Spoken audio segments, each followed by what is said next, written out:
ดีโดยสบายดีทางทีมงานเราก็มาเป็นครั้งแรกเนาะอยากให้ทางเจ้านี้แนะนำตัวมีชื่อว่าแนวใด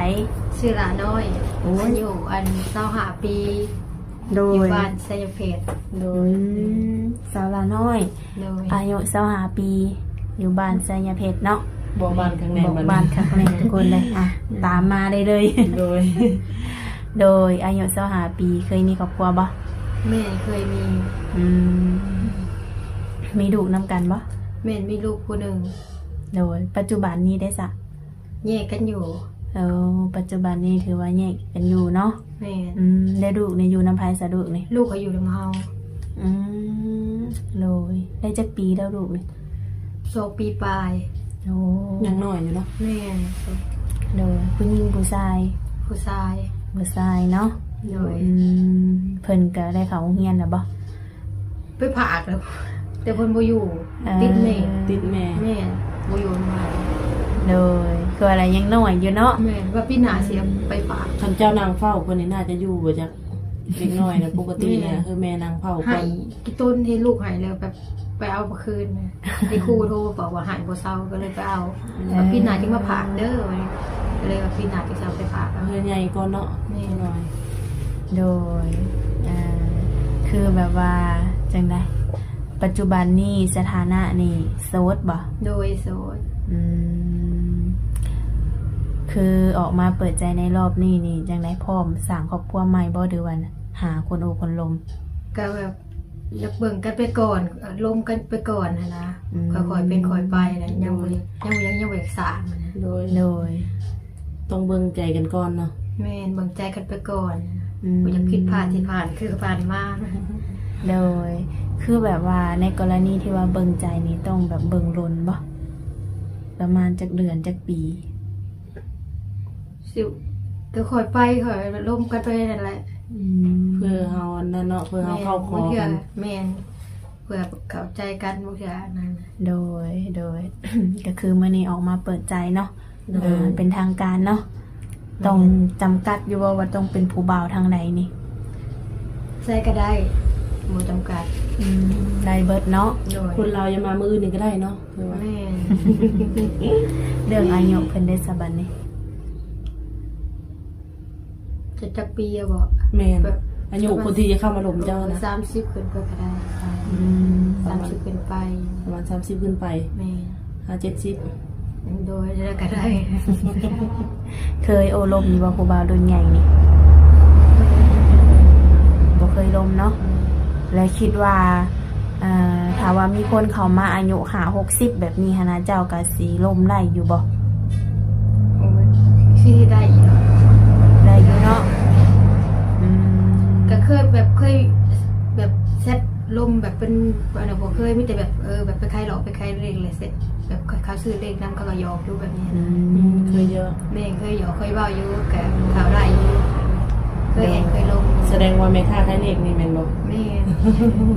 ไม่ค่ะ ถ้าว่าพี่เดจะถือห้วยเหรียญห้วยลาวหรือห้วยอันไทยกันทักมาหาเพิ่นเนาะ โด ครบยศ ยอ่า ให้เลขพร้อม โดย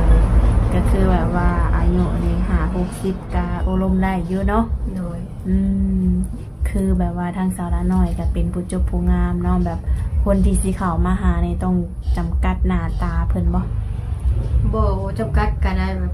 อยู่แล้วสบายใจอยู่อันลมแล้วแหละสบายใจเขาเห็นให้รู้สึกดีต่อตัว อื สิ ม ขี้ไล่หรือบ่โลบ่งามกว่ายังกะยานเขาเรียกว่าอยู่นำแล้วว่านำแล้วล่ะสบายใจเด้อพอ อืม โดยเน้นความเข้าใจกันเนาะ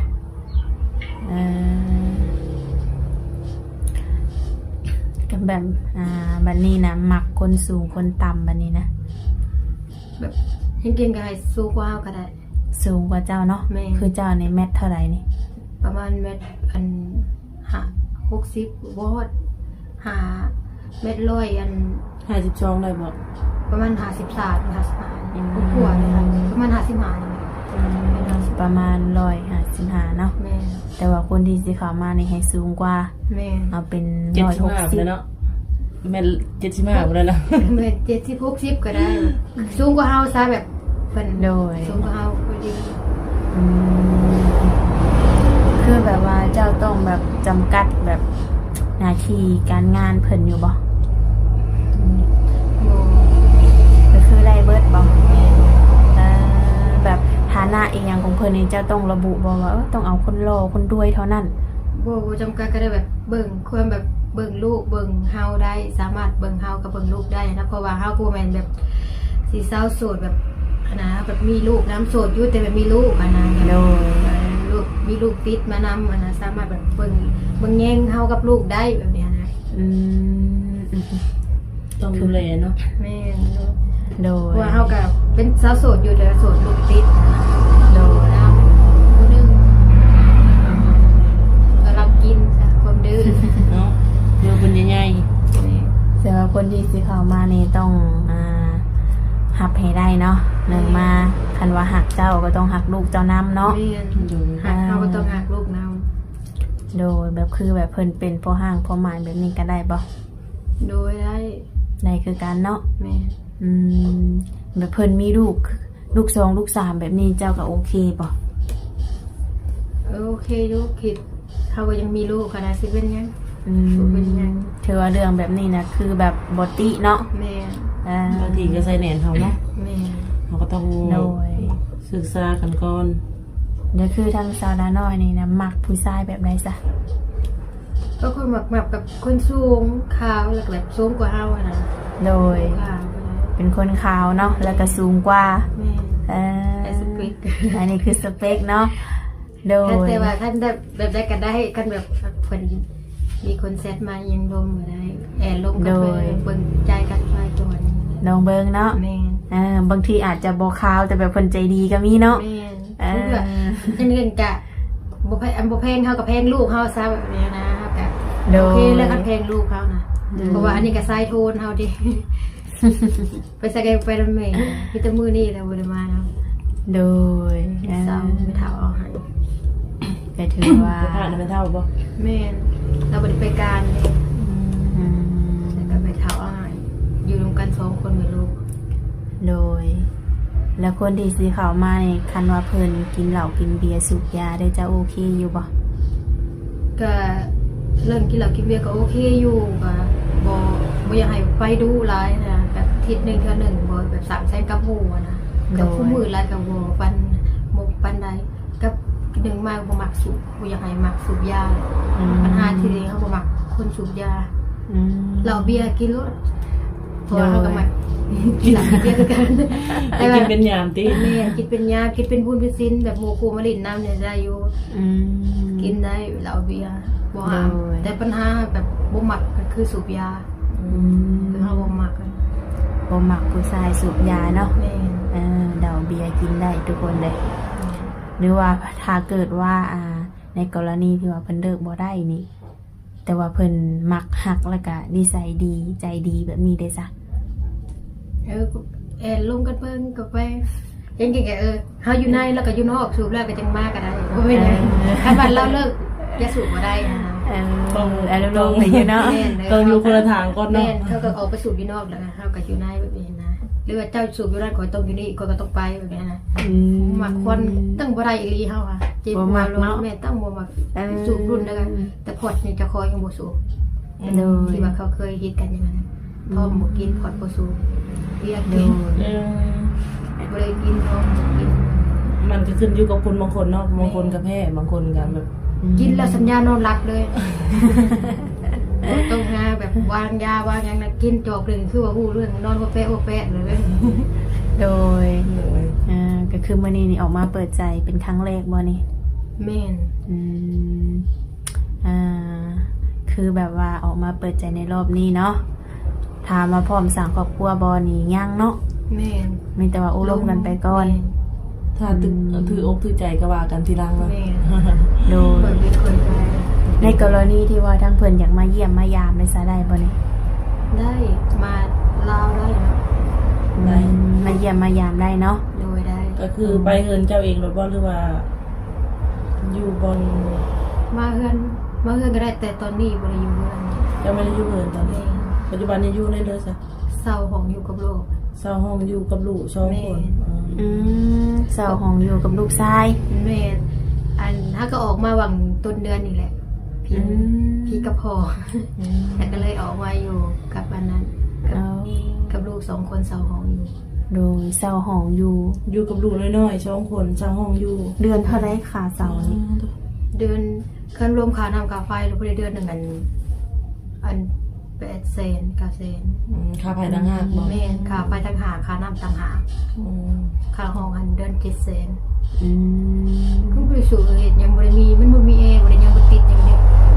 ยังเป็นมีแต่เดือน7-800,000 โดยแล้วปัจจุบันนี้ทางสาวละน้อยได้เฮ็ดเวียกเฮ็ดงานยังซะ ขายเลข โอ้ มีแต่ขายเลขซื่อ ขายเลขอย่างเดียวบ่ ๆแม่น ขายทุกมื้อบ่เลขนี่ ขายแต่เลขลาวหวยลาว เด็กเวทไม่คายบ่ ใช่ค่ะ เด็กไทยก็ไม่คาย เลขไทยขายเลขไทยค่ะขายเป็นช่วงขายเป็นบางมือกับบ่ขายถ้าจุดหนัก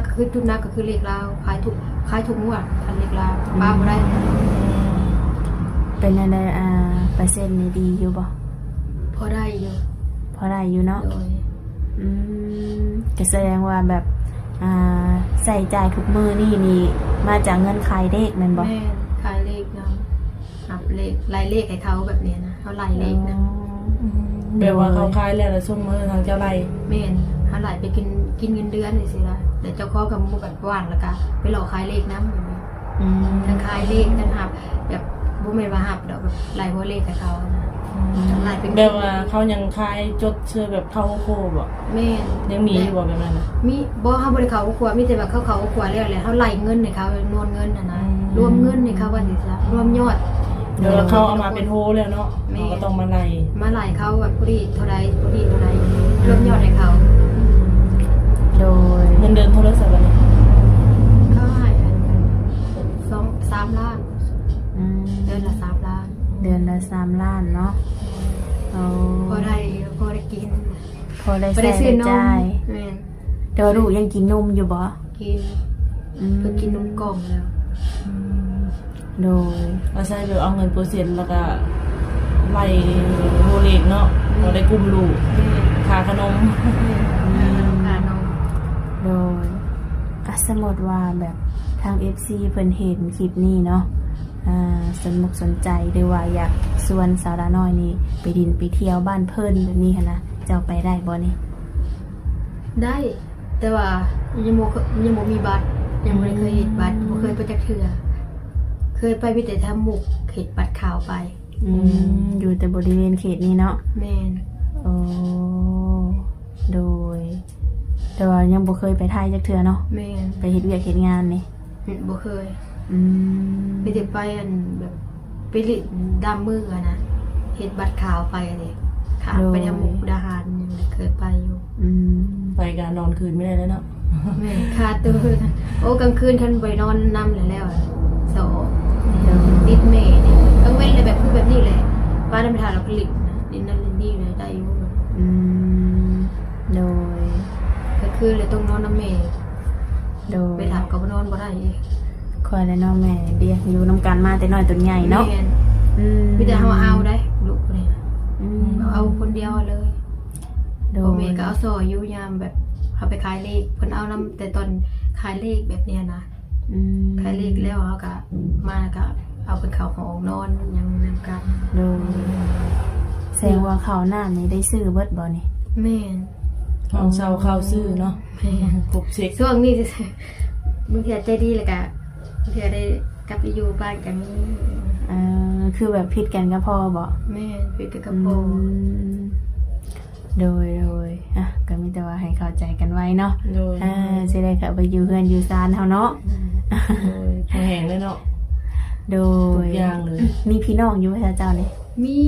มีน้าสาวอยู่กลุ่ม3ก็มี อืม น้าสาวน้าสาวหลายคนอยู่ก็เพิ่นก็บอกให้ไปนอนนะเพิ่นแต่ว่าเกรงใจเพิ่นนั่นแหละลูกบ่ตื้อ จะรู้ให้กลางคืนเลยเนาะ แม่